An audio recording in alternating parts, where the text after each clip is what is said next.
You lost me a little bit with your support of Kemp, but let me tell you this. Not support of some of Kemp. his policies. I mean, that's some misinformation. You cannot like me, but don't lie on me. I saw someone I really respect, a black woman who's a commentator. So you don't support him, you like said, his policies. Well, I support some specific ones he named. Beyond that, he's the governor of my state, so I have to be involved with him because I can't divorce myself. But let me say this. If you criticize someone, don't lie. Sunny Hostin did everything in her power to steer the conversation off course, but what followed became a defining moment in daytime television. She threw out diversions, bent the narrative, and introduced unrelated topics in an attempt to derail the discussion. However, Killer Mike wasn't fazed. Remaining composed, articulate, and well-informed, he delivered a response that left Sunny stunned and silent. It was an exchange that viewers won't soon forget. The segment began like any other episode of The View, with Sunny ready to fire off her questions, the audience buzzing with anticipation, and the panelists exchanging polite looks. But the mood shifted dramatically when Killer Mike started to emphasize the importance of local elections. He highlighted how grassroots leadership profoundly impacts communities, offering a perspective that resonated deeply. Sunny, however, quickly interjected. She couldn't resist leveraging her background as a prosecutor to redirect the focus back to herself. With a calculated pause, she made a pointed comment about Killer Mike's past, completely unrelated to the topic at hand, attempting to sideline the discussion. But Killer Mike didn't flinch. Instead, he responded with calm confidence. "You don't have to like me, but don't misrepresent me." His words struck a chord, earning immediate cheers and applause from the audience. The smile on Sunny's face faded as it became clear her usual tactics wouldn't work this time. You know, I'm a former prosecutor. Yeah.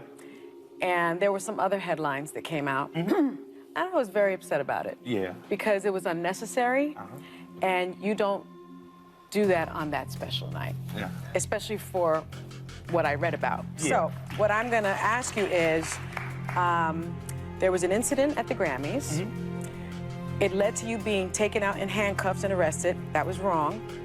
Obviously, it's an ongoing legal matter, so I don't know how much you can say about it. Well, as a prosecutor, you know I can't say it. You can't say much. But can you just give us some sort of description, because people are saying they're talking too much. I think the backstage was overcrowded. I think the winners were exuberant. And I think security got a little overzealous, and that's all. It's all, you know, it's water under the bridge for me. Yeah. But I like to say all of my heroes have been in handcuffs: Malcolm, Martin, Mandela, Medgar. So, you know, I walked out with the same dignity and respect that I walked in with. Sunny wasn't ready to back down just yet. Switching gears, she zeroed in on Killer Mike's comments about President Biden, challenging his perspective and questioning why he hadn't shown support for the president. "Why aren't you on board?" she pressed, her tone laced with skepticism and dismissiveness. Killer Mike, however, remained composed and unbothered. Refusing to take the bait, he responded with clarity and focus. "I prioritize local leadership," he explained. "My energy is dedicated to uplifting my city and community because that's where real change happens." His calm demeanor and sharp response left no room for rebuttal. I would implore people to just take that from it. Don't dwell on the bad stuff. And the next morning, I spent 3 hours kind of by myself. You know, you're waiting. And the police say, "Oh my God, we've never gotten this many phone calls. People have to go to protest. We'll have to move you." They're panicked, and I'm just kind of sitting there, and I begin to invoke thanks. I thank God for bringing me where I was. I thank God for putting me in a space, believe it or not, by myself. Well, I got out that night. I walked out to my wife in the rain. It was like a romance movie. It was dope. You got some attention recently for being somewhat critical of President Biden, saying you weren't ready to endorse him yet. What's your holdup there? Was my hope? Well, first of all, I think everyone should focus on hyper-local. We get caught up in the soap opera of federal elections, and that's fine. But if you are concerned with the federal election, you don't know who your city council or your wardsman is, you don't know who your mayor is, and you don't have a good list of state representatives or governor, then you're just a part of whoever wins the Super Bowl or fanfare. So my most important election is going to be in about a year and a half for who's my mayor going to be. I think that Andre Dickens is doing a great job around housing in Atlanta, and I don't want that to be lost. Even though we have a Republican governor, Brian Kemp, I have a good relationship with him. I like what he's done in terms of Georgia business. We've been leading business amongst all states for the last 10 years, and he brought back the Hope Scholarship and expanded it. So if you're a kid in Georgia, you're poor, you got to be average, you can go to college for free or trade school.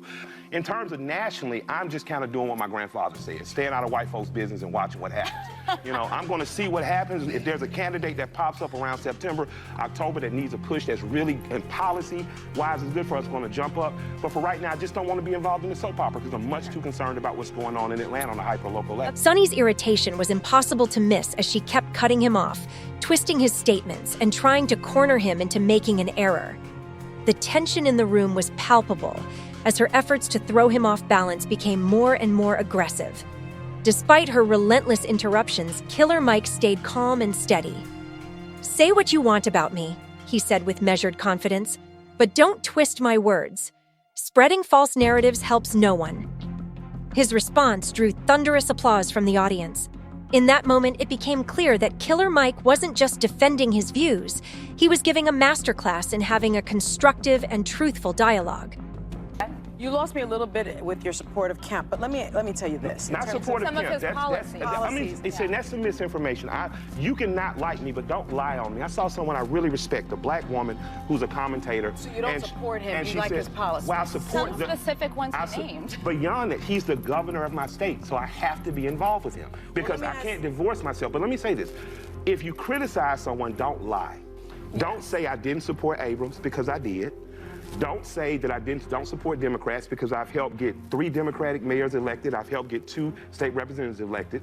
But if someone is in the king's seat, I'm not going to not have dinner with the king on behalf of my people. I have to do that. Let me just point some of Biden's achievements out for the black community. Black wealth is up by 60% relative to pre-pandemic, the largest increase on record. Has helped 8 million renters and their families stay in their home, over 40% of whom were black, and the largest effects in majority black neighborhoods like yours. Delivered investment of over $7 billion to support HBCUs, put $1 billion into Head Start. Whoopi's gonna like that. A program where more than 28% of children and pregnant women who benefit and identify as black. So those are Biden's accomplishments. What made this moment truly memorable wasn't just Killer Mike's calm response to Sonny's interruptions, it was his ability to elevate the discussion. Instead of being pulled into petty distractions, he shifted the focus back to the bigger picture, stressing the importance of integrity and mutual respect in political conversations. He highlighted how misrepresenting someone's words or dredging up unrelated issues only undermines meaningful dialogue. Even as Sonny made one last attempt to redirect the conversation, Killer Mike stood firm. This wasn't just another instance of her confrontational approach. It was a turning point that revealed her struggle to maintain a respectful and constructive exchange. Rather than backing him into a corner, her tactics only highlighted the flaws in her own approach. The exchange also served as a broader critique of shows like The View, which are often accused of prioritizing conflict over substance. Instead of fostering genuine, balanced discussions, these moments can feel more like theater, focused on drama and personal agendas. But what's your take? Did Sonny cross a line, or was she simply doing her job? Let us know in the comments. Moments like this challenge us to rethink what real productive dialogue should look like. If you found this discussion thought-provoking, don't forget to hit subscribe for more insights and updates.